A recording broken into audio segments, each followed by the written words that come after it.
అల్లూరు జిల్లా రంపచోడవరంలో Maoist మృతదేహాలకు post mortem ముగిసింది. దాంతో మృతదేహాలను బంధువులకు పోలీసులు వాళ్ళ దేహాలని అందజేశారు. ఇక మారేడుమిల్లిలో జరిగిన ఎన్కౌంటర్లో 13 మంది మావోయిస్టులు మరణించారు. అయితే మృతదేహాల గుర్తింపులో ఆలస్యం కావడంతో పోస్ట్ మార్టం మృతదేహాల తరలింపులో జాప్యం జరిగినట్లుగా తెలుస్తోంది. మృతదేహాలు తరలించడంతో రంపచోడవరం ఆసుపత్రి వద్ద బందోబస్తును తొలగించారు. దీనిపై మరింత సమాచారం మా కరెస్పాండెంట్ శ్రీరామ్మూర్తి అందిస్తారు. రైట్ శ్రీరామ్మూర్తి, చెప్పండి. ఏదైతే అల్లూరు సీతారామరాజు జిల్లా మారేడుమిల్లి అటవీ ప్రాంతంలో ఇటీవల జరిగిన 2 ఎన్కౌంటర్లలో 13 మంది మావోలు మృత్యువాత పడ్డా తెలిసిందే.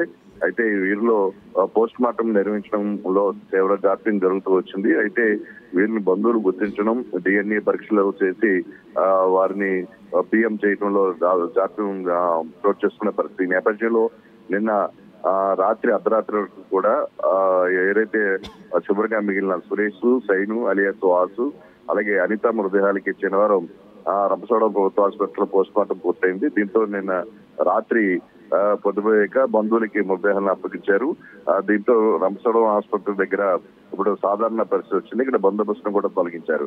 ఈ రోజు అయితే ఈ ఎన్కౌంటర్లకు నిరసన కార్యక్రమం దేశవ్యాప్తంగా మావోయిస్టు కేంద్ర కమిటీ పిలుపునిస్తున్న నేపథ్యంలో ఇక్కడ రంపచోడవరం, మారేడుమిల్లి ఏజెన్సీల దండకారణ్యంలో అప్రమత్తమయ్యారు. పోలీసు అంతా వాహనాలు కూడా తనిఖీ చేస్తున్నారు. అయితే సింతూరులో రాజమండ్రి నుంచి రంపచోడవరం వెళ్లే వాహనాలని, భద్రాచలం వెళ్లే వాహనాలని రంపచోడవరం వరకే నడుపుతున్నారు. మారేడుమిల్లి ఘాట్ రోడ్ లోకి ఎలాంటి వాహనాలని అనుమతించట్లేదు. అలాగే సింతూరు దగ్గర కూడా కోనవరం నుంచి వాహనాల్ని మళ్లించారు, భద్రాచలం వెళ్లే వాహనాల్ని.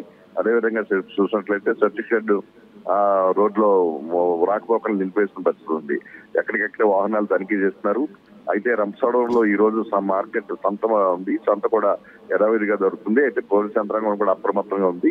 రంపచోడవరంలో ఉండే ఏదైతే స్థానిక ప్రజాప్రతినిధులు, ఎమ్మెల్యే, మాజీ ఎమ్మెల్యేలు, ఇతర ముఖ్య నేతలను ఎవరిని కూడా మన్ని లోపలికి వెళ్ళొద్దని చెప్పి, అలాగే ఎక్కడికి వెళ్ళినా సమాచారం ఇవ్వాలని చెప్పి పోలీసులు మొన్ననే నోటీసులు జారీ చేశారు. దీంతో ప్రజాప్రతినిధులు అందరూ కూడా అప్రమత్తం అయ్యారు. ప్రస్తుతం అయితే ప్రశాంత వాతావరణం ఉంది. ఎక్కడ ఎలాంటి ఘటనలు చోటు చేసుకోలేదు. ప్రస్తుతం నిరసన మావోయిస్టులు చేపట్టిన నిరసన కార్యక్రమం అయితే ఇంకా రోడ్ల మీద ఎక్కడ ఏది ప్రభావం కనిపించట్లేదు. ఇక్కడ రంపచోడవరంలో సంత జరుగుతోంది. చింతూరులో దుకాణాలు కూడా ఓపెన్ అయి ఉన్నాయి. ఏమన్నా రైట్, థ్యాంక్ యూ.